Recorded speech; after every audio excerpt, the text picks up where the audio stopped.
नमस्कार, मैं हूं Amod Srivastava. Amazing thought, amazing message, amazing information की दिशा में आज एक कदम और आगे। आज के इस कहानी का शीर्षक है ईमानदार वीर बालक। आपको ये मेरा वीडियो पसंद हो तो लाइक करें, शेयर करें और लाल बटन दबाकर सब्सक्राइब अवश्य करें। रमेश बहुत ही प्यारा बालक था। वह कक्षा दूसरी में पढ़ता था। रमेश विद्यालय में स्वतंत्रता दिवस का राष्ट्रीय त्योहार मनाया जाने वाला था। रमेश बहुत उत्साहित था इस कार्यक्रम में भाग लेने के लिए। रमेश को उसकी कक्षा अध्यापिका ने स्वतंत्रता दिवस की परेड में भाग लेने के लिए भी बोला था। उसके हर्ष का कोई ठिकाना नहीं था। वह खुशी खुशी इस कार्यक्रम में शामिल होने के लिए तैयारियां भी करने लगा। स्वतंत्रता दिवस की होने वाली परेड में सभी साथियों के साथ पूर्वाभ्यास निरंतर करता रहा और अत्यंत उत्साह से भरा हुआ था। परेड वाले दिन जब वह स्कूल के लिए तैयार होने लगा तो रमेश ने अपने दादाजी को खोजा। दादाजी रमेश के साथ निरंतर विद्यालय जाया करते थे उसे पहुंचाने के लिए, किंतु दादाजी उस दिन नहीं मिले। दादाजी घर पर नहीं मिले।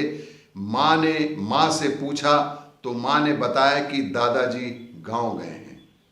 माँ ने बताया कि आज तो दादाजी गांव गए हैं, वहां दादी की तबीयत बहुत खराब है और हॉस्पिटल में है। पिताजी भी गए हुए हैं। अब मैं तुम्हें स्कूल पहुंचाकर गांव निकलूंगी। रमेश ने यह बात सुनी तो बहुत दुखी हुआ और वह स्वयं भी दादी के पास जाने के लिए जिद ही करने लगा। इस पर उसकी माँ रमेश को अपने साथ लेकर गांव चली गई। जब वह कुछ दिन बाद विद्यालय पहुंचा, वहां प्रधानाचार्य ने उन सभी बालकों को बुलाकर जिन्होंने परेड में भाग नहीं लिया था, इस पर रमेश का नाम नहीं पुकारा गया। बाकी सभी विद्यार्थियों को उनके अभिभावक को लाने के लिए कहा गया। तब रमेश ने सोचा कि मेरा नाम प्रधानाचार्य ने नहीं बोला, लगता है कि यह उनसे भूल हो गई। लगता है कि प्रधानाचार्य जी से कोई भूल हो गई है। रमेश ने कहा, प्रधानाचार्य के ऑफिस में स्वयं गया और उसने प्रधानाचार्य से कहा कि मैं भी उस दिन परेड में नहीं आ सका था, मगर आपने मेरा नाम नहीं लिया। क्या मुझे भी अपने माता पिता को बुलाकर लाना होगा? क्या मुझे भी अपने माता पिता को बुलाकर लाना है? रमेश के इस सरल स्वभाव को देखकर प्रधानाचार्य खुशी हुए और उन्होंने रमेश से बताया कि तुम्हारे माता पिता ने फोन करके तुम्हारे स्कूल ना आने का कारण मुझे पहले ही बता दिया था। तुम्हारी ईमानदारी से मुझे खुशी हुई। तुम अच्छे से पढ़ाई करो और अगली बार परेड में निश्चित रूप से भाग लेना। नैतिक शिक्षा यह है कि सदैव सत्य बोलना चाहिए।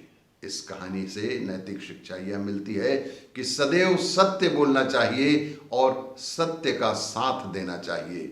व्यक्ति का स्वभाव ही उस व्यक्ति का परिचय होता है। किसी भी व्यक्ति का स्वभाव ही उसका परिचय होता है। Always speak truth what ever the situation is, because it gives you the limitless power today.